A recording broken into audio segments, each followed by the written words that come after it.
Anong latest mga kababayan? Ito, Busdada. Hindi napigilang mag-react. Di ba mga kababayan?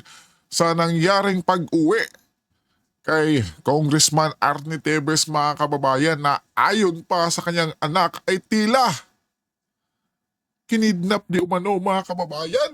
Tungaw nako po. At eto, Busdada, tinawag niya ito na Tevez panakip butas lang di umano mga kababayan. Nako po, eto pakinggan natin mga kababayan, walang iba kundi si Busdada TV. Alam mo, pambansang chismoso to eh. Pambansang chismoso si din. Boss Dada, pambansang chismoso. Oy, syempre nabalitaan natin si Congressman Arnie Tevez ay ibinalik na sa Pilipinas. Go Busda. At nandoon tayo para umusyoso mga bossing at tayo ay pumunta kay Attorney Topacio para siya ay makapanayam, matanong tungkol sa mga nangyari kay Congressman Arnie Tevez diyan sa Timor-Leste. Well, meron pang mga supposedly, parang yung nangyari kay Congressman Arnie Tevez, yung halos parang nangyari rin kay Pangulong Duterte. Minus hindi Timor-Leste si Arnie Tevez. Siya ay hindi taga Timor-Leste. Pero halos ganun din yung nangyari. Oo, kasi supposedly mga bossing, hindi ba parang ang nangyari dininay yung kanyang asylum request. Oo, kasi meron siyang request for asylum, dininay yun, pero may mga motions pa naman yan. Oo, dininay yung kanyang asylum agad-agad nung siya pinaalis ng Timor-Leste. Siyempre, saan siya pupunta? Di ba? Wala nga siyang passport. Dahil kinansila ng bansang Pilipinas yung kanyang passport. Hindi uwi. So, hindi siya makakapunta sa ibang bansa. And, of course, mahirap siyang mag-establish na naman dun. Kasi the reason why he's running and the reason why he's not going back to the Philippines is because meron nga daw threat sa buhay niya. Kaya nga ang remedy niya is anuhin ito asylum, and then excuse me po, kapag wala na yung kanyang mga kalaban sa politika, yung mga satanas, demonyo sa Pilipinas, babalik siya dito para harapin kung ano man yung mga kinakaso sa kanya. So, inaresto siya ng mga immigrations ng Timor-Leste nang walang proper documents kasi, and then supposedly haharap siya sa korte, and then the court will decide kung siya ba'y pauwi na o hindi. Kasi nga mayroon pang mga legal remedies yan. Kasi po ang asylum, mga bossing, it's a parang humanitarian kumbaga option yan, as yung karapatan mo yan bilang tao, and almost lahat ng bansa ay merong mga proseso ng asylum. Halimbawa kung nasan ka man nandoon, kapag ikaw ay nag-file ng asylum doon, basta kahit hindi pa nadidinay yung asylum mo, basta ikaw ay nag-file ng asylum, by law ng United Nations, protektado ka na ng batas o ng bansa kung saan ka nagfa-file ng asylum. So dapat ganun. But dito sa instance ni Kong Tevez, mukhang na pressure ang bansang Timor-Leste dahil sila po yata ang magho-host either this year or next year ng isang parang ASEAN summit. Kakatapos lang ng ASEAN summit sa sa Malaysia. Pero parang sila ang magiging host ng summit na yan. So siguro baka alam mo na, hindi natin alam kung ano nangyari, pero noon matigas ang Timor-Leste, bigla sila lumambot. Naku po, yun lang ka ba? Well, siguro wala naman silang interest kay Congressman Arnie Tevez, kaya ayan. So, napauwi na dito si Arnie Tevez, and ako naman kasi personally, gusto ko na umuwi na siya dito kasi mas okay na din yan. Kasi the longer na wala siya dito, the longer na yung kaso na yan, hindi natatapos. You will have to deal with it whether you like it or not. Kasi whether it's political or not, you still have to deal with it. Ayun na nga. Alam naman natin na politika ito at alam naman natin na may katarantaduhang nangyari dyan sa probinsya na yan, and hindi ito si Arnie Tevez ang ako personally, opinion ko lang to, huwag niyo akong pakinggan kasi wala naman akong kwenta. Hindi naman totoo mga pinagsasabi ko, pero ang sinasabi ko lang, ito si Congressman Arnie, mukhang hindi niya talaga kayang gawin ito, tsaka malabo sobrang labo. Congressman siya, gobernador yung isa, ba't mo papapatay yung gobernador? Di ba? Ang kalaban ng gobernador na Digamo, si Pride Henry Tevez. Di supposedly si Pride dapat yung primary suspect. Pero ito, si Arnie Tevez ang ginawa nilang primary suspect. Alam niyo kung bakit? Madami kasing nalalaman to sa Congress. Ito ang kauna-unahan. Si Arnie Tevez ang kauna-unahan na congressman na isiniwalat yung kabalbalan. Siya ang unang-unang whistleblower sa katarantaduhan ni Saldico tsaka ni Romualdez.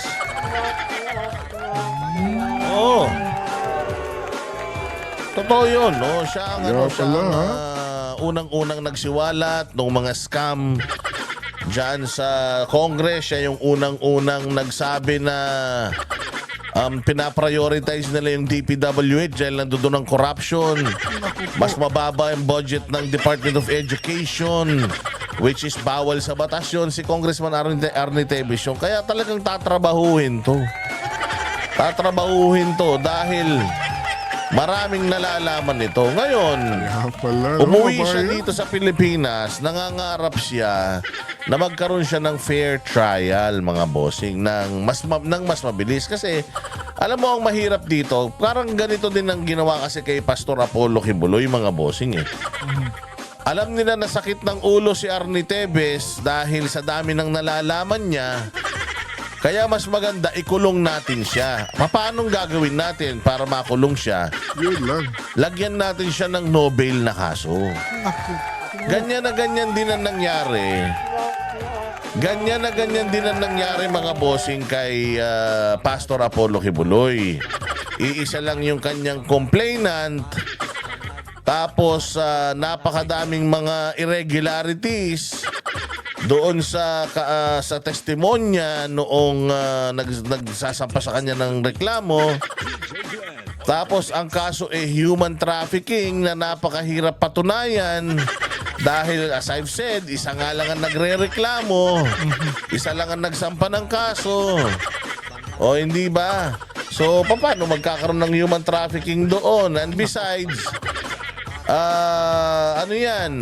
questionable pa nga yung human trafficking. 16 days na nandoon ng mga pulis sa KOJC ni walang kahit isa man lang na nakita sila nahalughog, nakausap o lumapit sa kanila na mayroong human trafficking sa kingdom.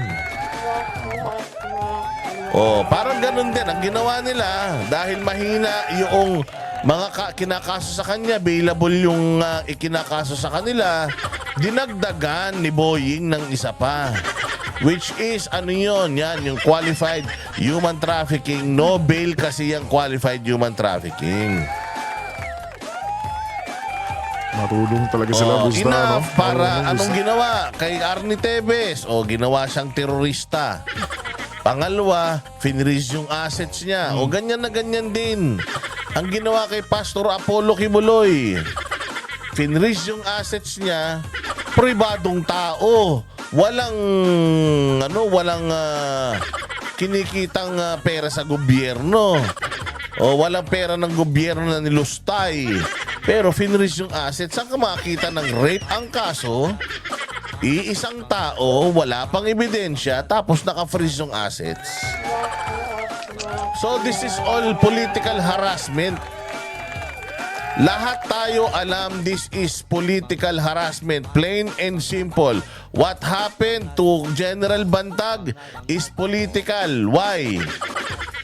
Si General Bantag gusto nilang mawala sa landas nila para maibalik nila yung di umano maibalik yung mga dating tinanggal na ni Bantag at ni Pangulong Duterte dyan sa Bureau of Correction sa Muntinlupa. Para matanggal na yung mga droga dyan.